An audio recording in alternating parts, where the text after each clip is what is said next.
ભરણ કરોડપતિ હોય, કરોડપતિ, અને એની પાસેથી આપણે 50,000 લીધા હોય તો એને આપણે ના આપીએ ને તો એનો પ્રાણ લીધા જેવું દુઃખ થાય ને. હવે આપણે કહીએ તું કરોડપતિ છે, 50,000 મેં આપ્યા છે, હિસાબ કોડી ન કે છે, 25 લાખની પૈસા પાછા જોઈએ મને, તે જીવ પર આવી જાય.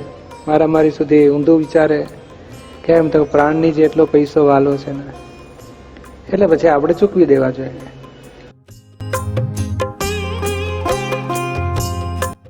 બાકી ભ્રષ્ટાચાર વગરની દુનિયા થવાની છે.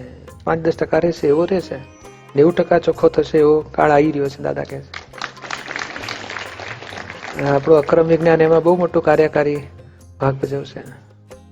ભગવાન મહાવીર નિર્વાણ પછીની સ્થિતિ જેવો હિન્દુસ્તાન થઈ જશે.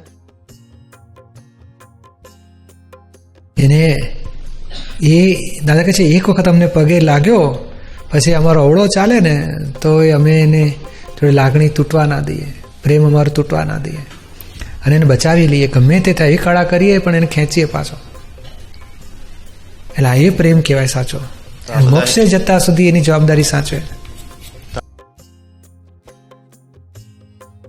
અંદરને દાનતના પડઘા બહાર પડતા હોય છે અને એની શબ્દો કરતા હોય, અંદરની દાનત ના હોય ને બગડેલી, હા તો પોઝિટિવ રહે બધું. હા. અને એક જગ્યાએ તો દાદા એવું કહે છે ભાઈ તમારું જ્ઞાન તમે તમારી સમજણથી ગોઠવશો. જ્યારે દાદા તો જેમ પેલું ચક્કર, પેલું નહીં ચક્કર, પેલું ચકરડું હોય છે ને ગોળ ગોળ ફેરવે, પછી ઉતર્યા પછી ચક્કર આવતા હોય ને તો લોકો શું આ થાંભલાને ચાલી રાખો, પણ થાંભલો સ્થિર હોય. એ સ્થિરતાના આધારે પોતાને સ્થિરતા આવે ધીમે ધીમે. એવું તમારું જ્ઞાનથી તમે જશો ને એ કાચું પડી શકે.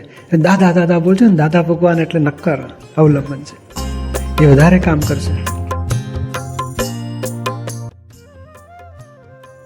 અને એક થોડોક જ કાળ કાઢવાનો હોય છે. ખરાબ ટાઈમ નીકળી ગયો ને એટલે ધીમે ધીમે પછી બધી નોર્મલ થઈ જાય બધું. એ ખરાબ ટાઈમમાં ખરાબ કર્મ બંધાઈ જાય એવું બની જતું હોય છે. ત્યાં મહાત્માઓને માટે દાદાનું રક્ષણ મળી જાય છે. ખરાબ કર્મ બંધાવા ના દે, ખરાબ કર્મનો ઉદય ક્ષમતા ભાવે પૂરો થાય, ધીમે ધીમે નોર્મલ જીવન આવી જાય પછી.